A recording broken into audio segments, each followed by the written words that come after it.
ప్రార్థన. పరిశుద్ధుడైన మా తండ్రి, మహోన్నతుడైన మా ప్రభువా, మీ ఘనమైన పాదములకు కృతజ్ఞతాస్తుతులు చెల్లిస్తూ ఉన్నాం. ఈ రాత్రి వేళ మీ వాక్యమును ధ్యానము చేయుటకు మీరు మాకిచ్చిన సమయము కొరకు మిమ్మల్ని స్తుతిస్తూ ఉన్నాం. ప్రభు, మీరు మాట్లాడితే మేము వినాలని ఆశపడుతూ ఉన్నాం. వచ్చాం, మమ్మల్ని తృప్తిపరచండి, మాకు అవసరమైన సందేశాన్ని అందించండి. మీ దాసుని నన్ను మరుగుపరుచుకొని మీ బోరవలే వాడుకొని మీ మేలనైన స్వరాన్ని వినిపించమని యేసు పరిశుద్ధ నామమున అడుగుచూ ఉన్నాను తండ్రి, ఆమేన్. క్రీస్తునందు ప్రియమైన సహోదరి సహోదరులారా, మరొకసారి ప్రభువైన యేసు క్రీస్తు వారి ఘనమైన శుభమైన నామములో మీ అందరికీ నా హృదయపూర్వకమైన వందనాలు, శుభాలు తెలియచేస్తూ ఉన్నాను. రండి, మనము దేవుని వాక్యము లోపలికి వెళ్లి దేవుని వాక్యాన్ని ధ్యానం చేద్దాం. ఈ సభలలో మనము ధ్యానం చేయబోతున్న అంశము ఈ ప్రపంచ భవిష్యత్తులో క్రీస్తు రెండవ రాకడ పాత్ర. ఈ ప్రపంచ భవిష్యత్తులో క్రీస్తు రెండవ రాకడ పాత్ర అనగా ఈ ప్రపంచ భవిష్యత్తు ఎలా ముగించబడుతుంది? ప్రస్తుతం మనం ఈ భూలోకంలో నివసిస్తూ ఉన్నాం, మన మనుగడ కొనసాగిస్తూ ఉన్నాం. అయితే ఈ భూలోకం ఏ విధంగా అంతం కాబోతుంది? ఈ ప్రపంచం యొక్క భవిష్యత్తు ఎలా ఉండబోతుంది? ఈ ప్రపంచ భవిష్యత్తులో యేసు క్రీస్తు వారి యొక్క రెండవ రాకడ పాత్ర ఏమిటి అనగా, అసలు రెండవ రాకడ ఎప్పుడు వస్తుంది, ఈ రెండవ రాకడను మనం ఎలా అర్థం చేసుకోవాలి అనే విషయాలను మనం ధ్యానం చేయబోతున్నాము. ప్రియులారా, ఈ 4 రాత్రులు 4 శ్రేష్టమైన వర్తమానాలు మనం వినబోతూ ఉన్నాం. అయితే నేను దేవుని వాక్యము లోపలికి వెళ్లే ముందు ఉపోద్ఘాతములో కొన్ని విషయాలు మీకు జ్ఞాపకం చేయాలి. యేసుక్రీస్తు రెండవ రాకడ అనగానే మనం ఏమనుకుంటామంటే సంఘము ఎత్తబడుట అనుకుంటాం. సహజంగా యేసుక్రీస్తు రెండవ రాకడ అంటే సంఘం ఎత్తబడటం అనుకుంటాం. దైవ సేవకులు కూడా అలాగే బోధిస్తూ ఉంటారు. అసలు సంగతి చెప్పాలంటే యేసుక్రీస్తు రెండవ రాకడకు సంఘం ఎత్తబడటానికి సంబంధం లేదు. సంఘం ఎత్తబడటం రెండవ రాకడ కాదు. క్రీస్తు రెండవ రాకడను మనం 2 భాగాలుగా విభజించాలి. యేసుక్రీస్తు వారి యొక్క రెండవ రాకడ మనకు స్పష్టంగా అర్థం కావాలి అంటే, ఈ ప్రపంచ భవిష్యత్తు మనం ముందుగానే తెలుసుకోవాలి అంటే, ప్రభువైన యేసుక్రీస్తు వారి యొక్క రెండవ రాకడను మనం 2 భాగాలుగా విభజించాలి, లేక 2 దశలుగా విభజించాలి. ఒకటి రహస్య రాకడ, రెండవది బహిరంగ రాకడ. ఈ రెంటిని కలిపి జనరల్ గా రెండవ రాకడ అని పిలుస్తాం. అయితే రెండవ రాకడలో మొదటి దశ రహస్య రాకడ. దానిని సంఘము ఎత్తబడుట, లేక క్రీస్తు రాకడ ధ్వని, లేక ర్యాప్చర్ అని పిలుస్తాం. అనగా మొదట సంఘం ఎత్తబడాలి. సంఘం ఎత్తబడిన తరువాత ఆ సంఘము 7 సంవత్సరాలు మధ్యాకాశంలో ఉండాలి. ఆ 7 సంవత్సరాలు ఈ సంఘం మధ్యాకాశంలో ఉండి విశ్రాంతి పొందుచు ప్రభు ప్రేమ విందులో పాల్గొంటూ ఉంది. ఆ సంఘము ఎత్తబడిన 7 సంవత్సరాలు ఎడవబడినటువంటి ప్రజలు భూలోకములో శ్రమలు అనుభవిస్తారు. మొదటి 3.5 సంవత్సరాలు మామూలు శ్రమలని, చివరి 3.5 సంవత్సరాలు మహాశ్రమలు అని మనం పిలుస్తాం. ఈ విధంగా సంఘము ఎత్తబడి 7 సంవత్సరాలు మధ్యాకాశంలో ఉంటే, విడవబడినటువంటి ప్రజలు 7 సంవత్సరాలు భూలోకంలో శ్రమలు అనుభవిస్తారు. ఆ 7 సంవత్సరాలు అయిపోయిన తర్వాత యేసుక్రీస్తు వారు సంఘమును వెంటబెట్టుకొని, దేవదూతలను వెంటబెట్టుకొని మధ్యాకాశముల నుండి తిరిగి భూలోకానికి వస్తారు. దాన్ని రెండవ రాకడ అని పిలుస్తారు. దానిని బహిరంగ రాకడ అంటారు. అయితే మన వాళ్ళు ఏమనుకుంటారు, రెండవ రాకడ ఎప్పుడు వచ్చింది అనుకుంటున్నారు తెలియక. అసలు రెండవ రాకడతో మనకు అనవసరం. We wait for rapture. రెండవ రాకడ కొరకు మనం ఎదురు చూడటం లేదు, కానీ మనం సంఘము ఎత్తబడే దానికోసం ప్రస్తుతం ఎదురు చూస్తూ ఉన్నాం. రెండవ రాకడ ఎప్పుడు వచ్చింది? అది కాదు. ఎందుకంటే రెండవ రాకడ అనేది తీర్పుకు సంబంధించింది. రెండవ రాకడ అనేది ప్రపంచ నాశనానికి సంబంధించింది. రెండవ రాకడ అనేది దేవుని ఉగ్రతకు సంబంధించింది. అయితే యేసుక్రీస్తు రెండవసారి ఈ భూలోకానికి రాకముందే 7 సంవత్సరాలకు ముందు ఈ సంఘం పైకి వెళ్ళిపోవాలి. సో మనం ఎదురు చూస్తుంది సంఘం ఎత్తబడే దానికోసం. ఈ సంఘం ఎత్తబడాలి. 7 సంవత్సరాలు ఈ సంఘం అక్కడుండాలి. ఆ 7 సంవత్సరాలు ఎడవబడిన వారికి శ్రమలు జరగాలి. అప్పుడు ప్రభువైన యేసుక్రీస్తు వారు సంఘాన్ని వెంటబెట్టుకొని, దేవదూతలను వెంటబెట్టుకొని ఈ భూలోకానికి రెండవసారి తిరిగి వస్తారు. దానిని ఏమని పిలుస్తారంటే రెండవ రాకడా లేక బహిరంగ రాకడా అని పిలుస్తారు. ప్రకటన గ్రంథం 1వ అధ్యాయం 7వ వచనం దానికి సంబంధించింది. ఇదిగో ఆయన మేఘారూఢుడై వచ్చుచున్నాడు, ప్రతి నేత్రము ఆయనను చూచును, ఆయనను సిలువేసిన వారును చూచెదరు, భూజనులు ఆయనను చూచి రొమ్ము కొట్టుకొందురు. ఇది ఎప్పుడు? సంఘం ఎత్తబడేటప్పుడు కాదు. సంఘం ఎత్తబడటం అనేది రహస్య రాకడ. అది ఏకకాలంలో రెప్పపాటులో సీక్రెట్ గా జరిగేటువంటి సంగతి. అయితే సంఘాన్ని వెంట పెట్టుకొని భూలోకానికి తిరిగి వచ్చేటప్పుడు ప్రపంచం చూస్తుంది. ఎత్తబడిన సంఘాన్ని యేసుక్రీస్తు వారు వెంట పెట్టుకొని ఈ భూలోకానికి తీర్పు తీర్చడానికి, ఈ భూలోకములో 1000 సంవత్సరాల పరిపాలన స్థాపించడానికి ఆయన రెండవసారి భూలోకానికి వస్తున్న ఆ సమయములో ఈ భూజనులు చూసి రొమ్ము కొట్టుకుంటారు. అయితే ఈ రోజుల్లో చాలా తప్పుడు బోధలు వచ్చాయి. సంఘం ఎత్తబడేది లేదని, శ్రమలు లేవని, లేకపోతే 1000 ఏళ్ల పరిపాలన ఇప్పుడు జరుగుతుందని, కొంతమంది ఏమన్నా సంఘం శ్రమల కాలంలో ఉండిద్దని, ఇవన్నీ పిచ్చి బోధలు. ఈ బోధలను నమ్మినటువంటి వారు నష్టపోతారు. ప్రియ స్నేహితులారా, దేవుని వాక్యాన్ని చాలా జాగ్రత్తగా మనం విశ్లేషణ చేయాలి. ఈ 4 దినాలు ప్రపంచ భవిష్యత్తును గురించి సవివరంగా మనం తెలుసుకోబోతున్నాం. అందువల్ల కొంతమంది ఏమంటారంటే సంఘం శ్రమల కాలంలో ఉంటుందండి, సంఘం కూడా శ్రమంలో గుండా వెళ్ళాలి అని చెప్పే బోధ వచ్చింది. అది తప్పు. సంఘం శ్రమల్లో ఉండదు.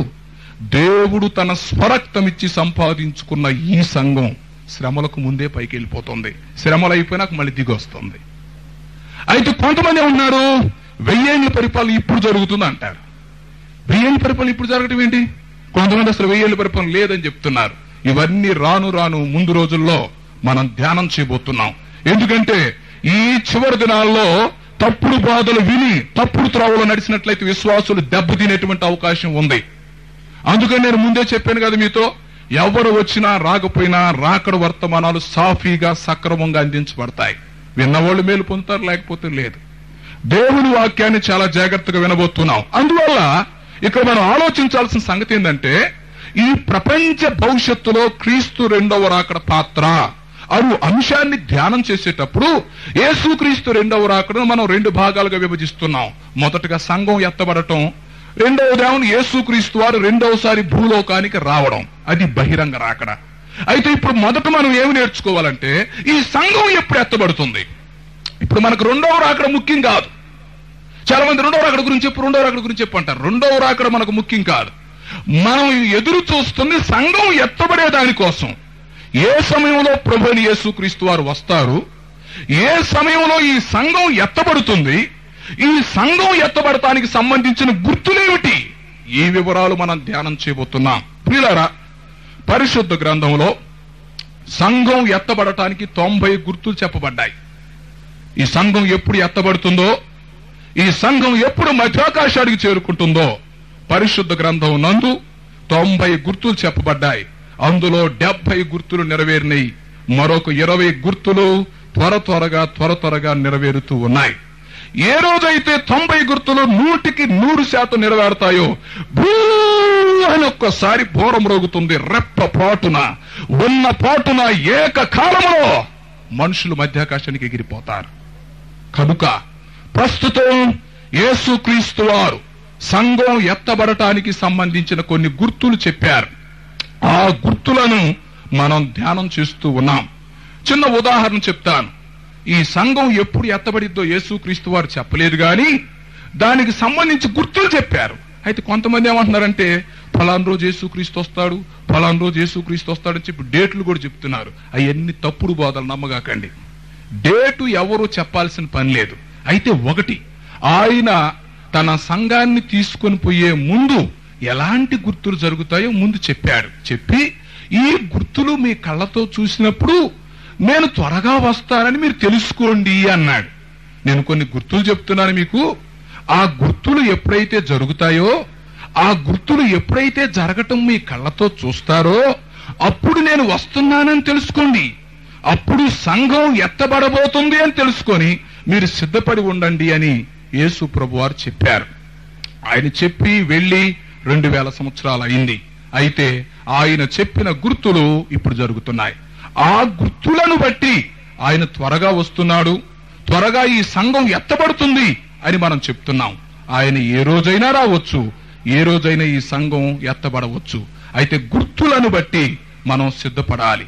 చిన్న ఉదాహరణ చెప్పాలంటే, మరి మీకు తెలుసో తెలీదో, ఈ మధ్య తరచుగా భూకంపాలు వస్తా ఉన్నాయి కదా. చాలా ప్రదేశాల్లో తరచుగా భూకంపాలు వస్తూ ఉన్నాయి. వారానికి ఒకసారి ఎక్కడో చోట భూకంపం వస్తానే ఉంది ప్రపంచం మొత్తం మీద.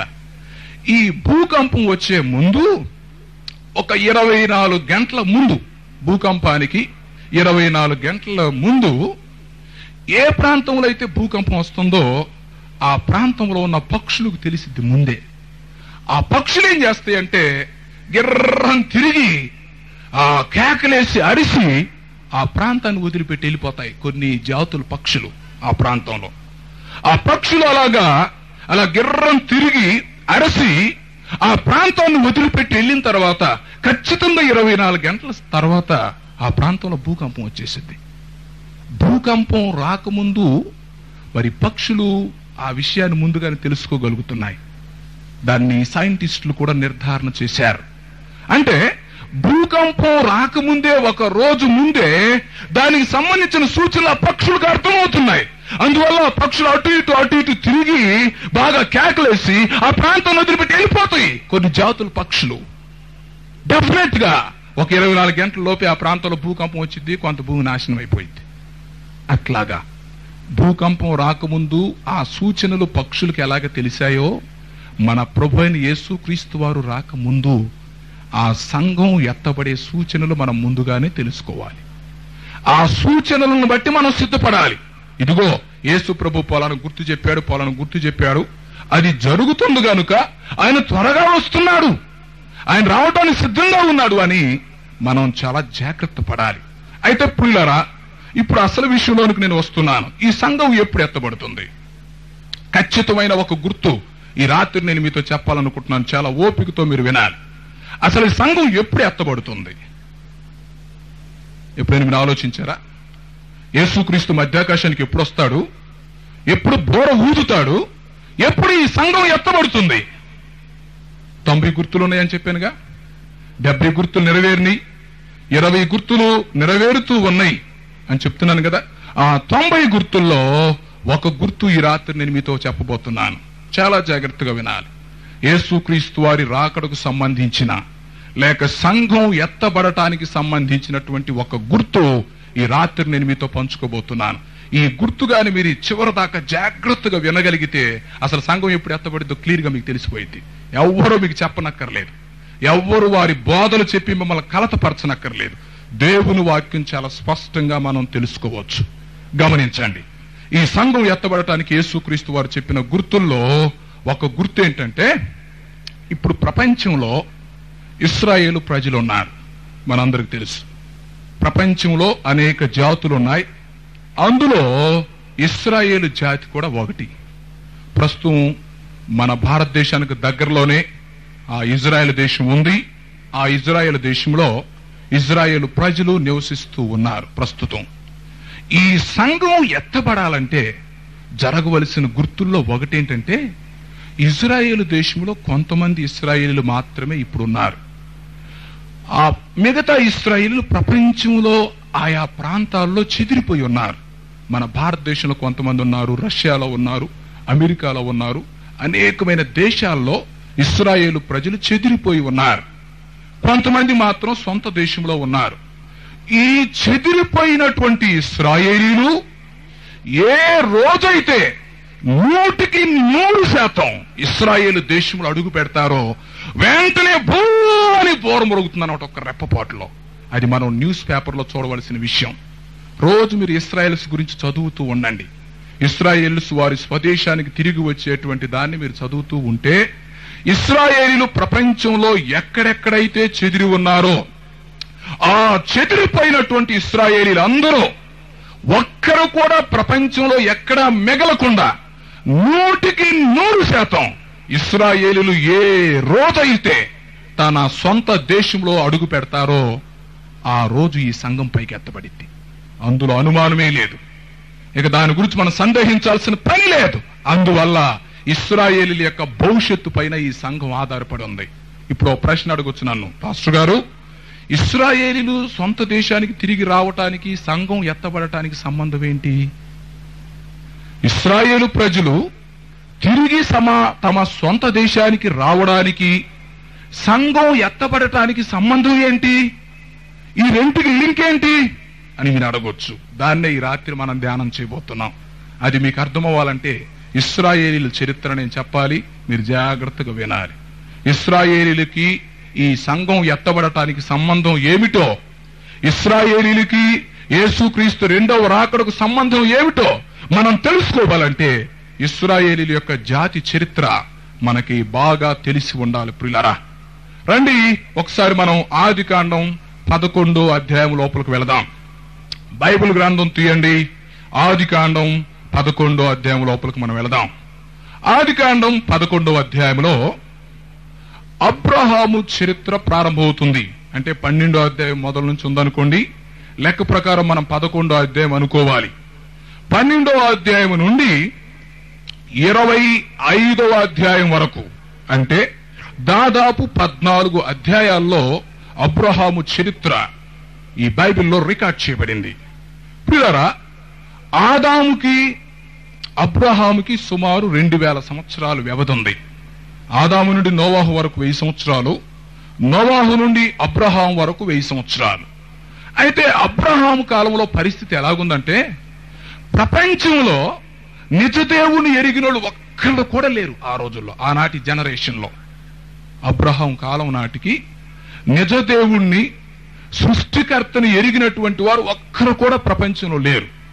ఎవరికి ఇష్టం వచ్చినట్టుగా వారు ప్రకృతిని ఆరాధిస్తా ఉన్నారు, విగ్రహారాధన చేస్తున్నారు. ఎవరికి వారే మరి వారి ఇష్టం వచ్చినట్టుగా ఆరాధన జరుపుకుంటున్నారు. గాని నిజమైన దేవుణ్ణి గుర్తెరిగిన వాళ్ళు ఆ రోజుల్లో ఎవరూ లేరు. అప్పుడు దేవుడు ఒక ఆలోచనకు వచ్చాడు తన మనసులో, నేను ఈ సృష్టిని సృష్టించాను, సృష్టించి 2000 సంవత్సరాలు అయింది సుమారు, కానీ ఈ ప్రపంచంలో నన్ను ఆరాధించేవారు ఒక్కరు కూడా లేరే. మరి నేను సృష్టికర్తనని ఈ ప్రపంచానికి ఎలాగ తెలుస్తుంది? చాలా జాగ్రత్తగా వినాలి. దేవుడు తన మనస్సులో ఆలోచించుకుంటున్న విషయం ఇది. ఈ ప్రపంచంలో నేను ఎవరికీ తెలియదు, నన్ను ఆరాధించే వాళ్ళు ఎవరు లేరు. మరి నేను నిజమైన దేవుడిని అని చెప్పి ఈ ప్రజలకు ఎలాగ తెలిసిద్ది? నేను సృష్టికర్తనని ఈ ప్రజలకు ఎలా తెలుస్తుంది? నన్ను నేను ఎలా బయలుపరుచుకోవాలి అని దేవుడు ఆలోచించి, ప్రియులారా, ప్రపంచం అంతట్లో నుండి దేవుడు అబ్రహామును సపరేట్ చేసుకున్నాడు. He is the separate person. ప్రపంచం అంతట్లో నుంచి అబ్రహాం ఒక్కడిని దేవుడు సపరేట్ చేసుకున్నాడు. ఎందుకంటే కేవలం ప్రజలకి తను తాను పరిచయం చేసుకోవటానికి, ఒక ప్రతినిధిగా ఉండటానికి దేవుడు అబ్రహామును సెలెక్ట్ చేసుకున్నాడు. అంటే తానెవరో అబ్రహాము ద్వారా ఈ భూలోకానికి ఇంట్రడ్యూస్ అవ్వాలనుకున్నాడు. తానెవరో అబ్రహాము ద్వారా ఈ ప్రజలకి పరిచయం అవ్వాలనుకున్నాడు దేవుడు. కారణం ఏంటంటే దేవుడు అంటే ఎవరో ప్రజలకు తెలియదు. సృష్టికర్తని ప్రజలు గుర్తించలేని పరిస్థితిలో ఉన్నారు. అందువల్ల ఇప్పుడు దేవుడు ఏమనుకున్నాడంటే, నేను ఒక వ్యక్తిని ఎన్నుకుంటే, నేను ఒక వ్యక్తిని ప్రత్యేకించుకుంటే, ఆ వ్యక్తి ద్వారా నా గొప్పతనాన్ని చూపిస్తే ఈ లోకానికి, ఆ వ్యక్తికి నేను కొన్ని అద్భుతాలు చేస్తే, ఆ వ్యక్తి ద్వారా నేను కొన్ని కార్యాలు చూపిస్తే, దానిని బట్టి ఈ భూలోకం నన్ను తెలుసుకుంటుంది. అంటే అబ్రహామును అడ్డం పెట్టుకొని దేవుడు ఈ భూలోకానికి పరిచయం అవ్వాలనుకున్నాడు. అందుకని దేవుడు పాత నిబంధనలో ఎవరితోనైనా మాట్లాడేటప్పుడు ఫస్ట్ ఏం మాట్లాడేవాడు తెలిసిన? నేను అబ్రహాము దేవుణ్ణి అనేవాడు. This is his care of. ఇది అబ్రహాం యొక్క దేవుని యొక్క కేర్ ఆఫ్ అన్నమాట. దేవుడు ఎవరితోనైనా ప్రత్యక్షమయ్యేటప్పుడు మొట్టమొదటిగా ఏమన్నాడు అంటే, నేను అబ్రహాము దేవుణ్ణి అంటే, యాక్చువల్గా నేను ఎవరో మీకు తెలియదు, అయితే అబ్రహాము ఏ దేవుణ్ణి సేవిస్తున్నాడో ఆ దేవుణ్ణి నేను. అబ్రహాము ద్వారా దేవుడు తన్ను తాను భూలోకానికి పరిచయం చేసుకోవాలనుకున్నాడు. దేవుడు భూలోకానికి తన్ను తాను బయలుపరుచుకోవాలనుకున్నాడు. అందువల్ల దేవుడే అబ్రహామును పిలవటం జరిగింది. అతని అసలు పేరు అబ్బురాము. అబ్బురాము అంటే అర్థం గందరగోళం. యేసు లేని జీవితాలన్నీ గందరగోళమే. అబ్బురాము ఎక్కడికి సంబంధించినట్టు తెలిసిన మీకు? ఇప్పుడున్న ఇరాకు దేశం. ఆ ఇరాకు దేశంలో ఊరు అనేటువంటి ప్రాంతానికి సంబంధించిన వాడు. ఈ ఊరు అనేటువంటిది సస్యశ్యామలమైన భూభాగం. యూఫ్రటీస్, టైగ్రిస్ 2 నదుల మధ్య ఉన్నటువంటి సారవంతమైన చంద్రరేఖ లాంటి ఆకారంలో ఈ భూభాగం ఉంటుంది. ఈ ఇరాకు దేశంలో ఈ యూఫ్రటీస్, టైగ్రిస్ 2 నదుల మధ్య మంచి భూమి ఉంది. ఆ భూభాగంలో ఊరు అనే ప్రాంతం ఉంది. ఈ అబ్రహాము ఆ ప్రాంతానికి సంబంధించిన వాడు. వీరు చంద్రదేవతను కొలిచేవారు. అయితే దేవుడే స్వయంగా అతనికి ప్రత్యక్షమై దేవుడే అతన్ని పలకరించి దేవుడే అతన్ని పిలిచాడు. అబ్రామా, అబ్రామా అన్నాడు. అప్పుడు అబ్రహాం ఆశ్చర్యపోయాడు. ఎవరో నన్ను పిలుస్తుంది, నా పేరు పెట్టి పిలుస్తున్నారే, నాతో మాట్లాడుతున్నారే, ఈ మాట్లాడే దేవుడు ఎవరు, ఈ పేరు పెట్టి పిలిచే దేవుడు ఎవరని అబ్రహాం ఆశ్చర్యపోయాడు. అప్పుడు దేవుడు అబ్రాహాముతో మాట్లాడుతూ, నీవు నన్ను వెంబడిస్తావా, నేను నిన్ను ఆశీర్వదిస్తాను అన్నాడు.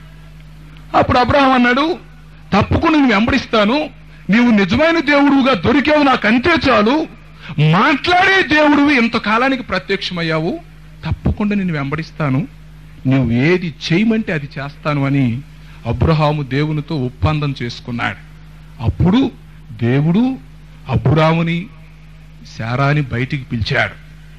పిలిచి వారిద్దరు పేర్లు మార్చడం జరిగింది. పిల్లారా, అబ్రాము పేరు దేవుడు ఏం చేశాడంటే అబ్రహాము అన్నాడు. అబ్బాయి, ఇంతకు ముందు నువ్వు అబ్రామువే, నీ జీవితం గందరగోళం, ఇక మీదట నువ్వు గందరగోళం ఉండటానికి లేదు, నీ పేరు అబ్రహాం.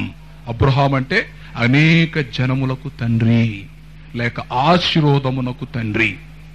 కనుక ఇంతకు ముందు నువ్వు గందరగోళమే, నీ జీవితంలో నేను లేను గనక నీ జీవితం గందరగోళమే.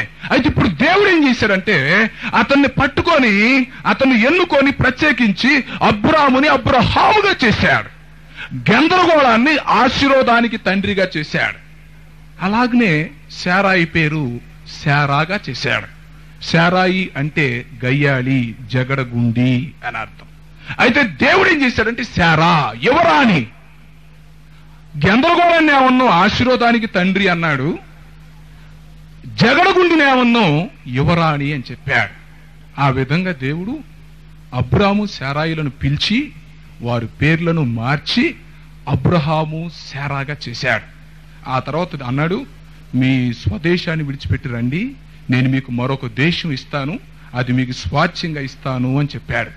అప్పుడు వీళ్ళేం చేశారంటే దేవుని మాట విని సమస్తాన్ని విడిచిపెట్టి బయటకు వచ్చారు. వచ్చి వారు యూఫ్రటీస్ నది దాటి కానాను దేశంలో ప్రవేశించారు. ఆ కానాను దేశాన్ని దేవుడు వారికి స్వంతంగా ఇచ్చేశాడు. ఈ అబ్రహాము శారాలు యూఫ్రటీస్ నది దాటి కానాను దేశంలోనికి వచ్చినప్పుడు అక్కడ ప్రజలు వీరికి పెట్టిన పేరు హెబ్రీలు అని. హెబ్రీలు అంటే ఈడు మనోడు కాదురా అని అర్థం. అది హేళన చేస్తూ పెట్టిన పేరు హెబ్రీలు. అంటే ఈడు అవతలోడు, మనోడు కాదు, ఈడు మనకు సంబంధించినోడు కాదు అని. నది దాటి వీరు అవతలకు వెళితే అవతలు ఉన్నటువంటి ప్రజలు వీరికి హెబ్రీలు అని పేరు పెట్టారు.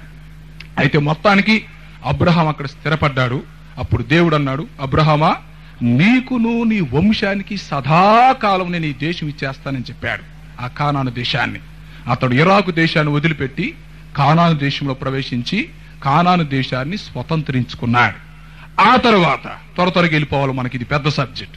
అబ్రహాంకి ఇస్సాకు పుట్టాడు మీకు తెలుసు, ఇస్సాకుకు యాకోబు పుట్టాడు మీకు తెలుసు, యాకోబుకు 12 మంది కుమారులు పుట్టారు. ఆ 12 మంది కుమారులు 12 గోత్రాలకు కర్తలయ్యారు. ఈ 12 మంది కుమారుల సంతానాన్ని ఏమని పిలుస్తామంటే మనం ఇశ్రాయేలీలు అని పిలుస్తాం. అనగా అబ్రహాములో నుండి ఇస్సాకు రాగా, ఇస్సాకులో నుండి యాకోబు రాగా, యాకోబులో నుండి 12 మంది కుమారులు రాగా, ఈ 12 మంది కుమారులకు పుట్టిన సంతానం ఇశ్రాయేలీలుగా ఎంచబడ్డారు. ఈ విధంగా దేవుడు ఈ జాతిని ప్రత్యేకించుకున్నాడు. ప్రపంచంలో ఉన్న జాతులన్నిటిలో శ్రేష్టమైన జాతి ఇశ్రాయేలు జాతి. మీకు ఒక సంగతి తెలిసిన, ఇశ్రాయేలీలు ఏమనుకుంటారంటే మిగతా జాతులని వీళ్ళందరూ నరకంలో మండటానికి కట్టెలు కావాలి కదా, ఆ కట్టెల కోసమే దేవుడు వీళ్ళని సృష్టించాడు అనుకుంటారు. మిగతా జాతులని ఎవరిని కేర్ చేయరు ఇశ్రాయేలీలు. ఇశ్రాయేలీలు ఏమనుకుంటారంటే మేము ఒక్కళ్ళమే దేవుని ప్రజలమి, మేము నిబంధన చేయబడిన వారము, మేము ఆశీర్వదించబడిన వారము, మేము సున్నతి కలిగిన వారము. మిగిలిన ప్రజలందరూ ఎందుకంటే నరకం అగ్నిగుండం మండాలంటే కట్టెలు కావాలి, పుల్లలు కావాలి, ఆ పుల్లల ఇల్లు అని మనందరినీ అగ్నిగుండంలో మండటానికి కట్టెలుగా చూస్తారు ఇశ్రాయేలీలు. కారణం ఏంటంటే ఈ ప్రపంచంలో ఉన్న జాతులన్నిటిలో ఆశీర్వదించబడిన జాతి, స్వచ్ఛమైనటువంటి జాతి ఇశ్రాయేలు జాతి. అయితే దేవుడు ఈ విధంగా వారిని కానాను దేశానికి తీసుకొచ్చి వారిని స్థిరపరిచాడు. ఆ తర్వాత ఏం జరిగిందంటే మరి మనకు తెలుసు, ఈ యాకోబు కాలంలో కరువు రావడం, వీళ్ళందరూ ఐగుప్తు దేశానికి వెళ్ళిపోయారు. కానాను దేశాన్ని వదిలిపెట్టి కరువుని తప్పించుకోవటానికి, తమ ప్రాణాలను రక్షించుకోవటానికి ఐగుప్తు దేశానికి వెళ్లి అక్కడ స్థిరపడ్డారు. అక్కడ దాదాపు 430 సంవత్సరాలు ఫరో రాజు క్రింద, అంటే ఐగుప్తు కింద వారు బానిసలుగా ఉన్నారు. ప్రియులారా, దేవుడు వీరికి కానాను దేశాన్ని వాగ్దానం చేశాడు. అయితే కరువు వచ్చిందని వీళ్ళు ఏం చేశారంటే వాగ్దాన దేశాన్ని వదిలిపెట్టి, దేవుడిచ్చిన దేశాన్ని వదిలిపెట్టి వారి ప్రాణాలు రక్షించుకోవటానికి ఐగుప్తుకి వెళ్ళారు. ఐగుప్తుకి వెళ్ళి అక్కడ బాగా విస్తరించారు. దాదాపు 70 మందిగా వెళ్ళినటువంటి ఇశ్రాయేలీలు ఐగుప్తుకు వెళ్లి వారు బయటకు వచ్చేటప్పుడు 30 లక్షల మందిగా విస్తరించారు. దేవుడు ఆ జాతిని బాగా ఆశీర్వదించాడు.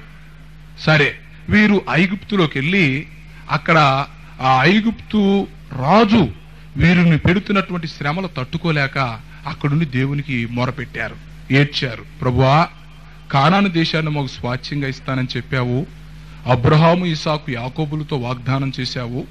సరే, మేము ఐగుప్తుకు వచ్చాము, వచ్చి ఇక్కడ బానిసలమైపోయాము. ఈ బానిసత్వం నుంచి మేము బయటికి రాలేకపోతున్నాం. మా సొంత దేశాన్ని మాకివ్వవా, నీ వాగ్దానాన్ని నువ్వు నెరవేర్చుకోవా అని వారు ఐగుప్తులో ఉండి కన్నీరు కార్చారు, మొరపెట్టారు, మూలిగారు. వారి మూలుగు దేవుని యొక్క చెవుల్లోనికి చుచ్చుకొని పోయింది. దేవుడు వారిని జ్ఞాపకం చేసుకున్నాడు. అబ్రహాముకి ఇచ్చిన వాగ్దానాన్ని నెరవేర్చడానికి దేవుడు మోషేని అక్కడికి నాయకుడిగా పంపించాడు. చాలా జాగ్రత్తగా వినాలి. ఇక్కడ దేవుడు మోషేని వారికి నాయకుడిగా పంపించాడు. ఈ మోషే గారి నాయకత్వంలో, ఆ తర్వాత యెహోషువ నాయకత్వంలో వీరు తిరిగి మరలా కానాను దేశానికి వచ్చేశారు. అంటే ఏ దేశం నుంచి అయితే వారు వెళ్ళిపోయారో తిరిగి ఆ కానాను దేశానికి వచ్చారు. యెహోషువ తర్వాత ఈ కానాను దేశంలో ఇశ్రాయేలీలను దాదాపు 15 మంది న్యాయాధిపతులు పరిపాలించారు. ఆ తర్వాత రాజులు కూడా పరిపాలించారు. బాగా గమనించండి, న్యాయాధిపతుల పరిపాలన అయిపోయింది, రాజుల పరిపాలన కూడా అయిపోయింది. ఆ తర్వాత ఏం జరిగిందంటే ఈ ఇశ్రాయేలు రాజ్యం 2 భాగాలుగా విభాగించటం జరిగింది. సౌలు, దావీదు, సొలొమోను కాలంలో రాజ్యం ఒకటిగానే ఉంది. సొలొమోను మరణాంతరం రాజ్యం 2 అయిపోయి ఉత్తర రాజ్యం దక్షిణ రాజ్యంగా అయిపోయింది. 10 గోత్రాలు వారు ఒకటయ్యారు, ఉత్తర రాజ్యం అని పిలిచాం. 2 గోత్రాలు వారు ఒకటయ్యారు, యూదా గోత్రం, బెన్యామీను గోత్రం ఒకటయ్యి దక్షిణ రాజ్యంగా ఏర్పడ్డాయి. ఇశ్రాయేల్ రాజ్యానికి షోమ్రోను రాజధానిగా ఉండి, యూదా దేశానికి యెరూషలేము రాజధానిగా ఉండి ఎవరికి వాళ్లే విడివిడిగా పరిపాలించుకోవటం మొదలుపెట్టారు. ఆ విధంగా ఇశ్రాయేలు రాజ్యం అనగా 10 గోత్రాల రాజ్యాన్ని 19 మంది రాజులు పరిపాలన చేశారు, ఒకరి తర్వాత ఒకరు. చివరికి వారి పరిస్థితి ఏమైందంటే అష్షూరు రాజు అయినటువంటి 4వ షల్మానెసెర్ ఇశ్రాయేల్ రాజ్యాన్ని పూర్తిగా నాశనం చేసి చెరకు తీసుకుని వెళ్ళిపోయాడు. అంటే 10 గోత్రాల వారు అష్షూరు రాజ్యానికి చెరకు వెళ్ళిపోయారు. ఇక 2 గోత్రాలు మిగిలినాయి, యూదా రాజ్యం. ఈ యూదా రాజ్యాన్ని కూడా 20 మంది రాజులు పరిపాలన చేశారు. చివరి రాజు సిద్కియా. ఈ సిద్కియా కాలంలో బబులోను రాజు అయినటువంటి నెబుకద్నెజరు 3 సార్లు దండెత్తి ఈ యూదా దేశాన్ని పూర్తిగా నాశనం చేశాడు. యెరూషలేం పట్టణాన్ని కూలగొట్టి యెరూషలేము గుమ్మాలు అగ్నితో కాల్చివేసి యెరూషలేము దేవాలయం కూడా లేకుండా చేసి మొత్తానికి యూదా ప్రజలు మొత్తాన్ని బబులోనుకు తీసుకుని వెళ్ళిపోయారు. అంతటితో దేవుని ప్రజలు ఖాళీ చేసి వెళ్ళిపోయారు ఆ దేశాన్ని. చాలా జాగ్రత్త చూడాలి. మనం ఇప్పుడు సంఘం ఎత్తబడే దగ్గరికి వస్తున్నాం. ఎందుకంటే ఈ లింక్ అంతా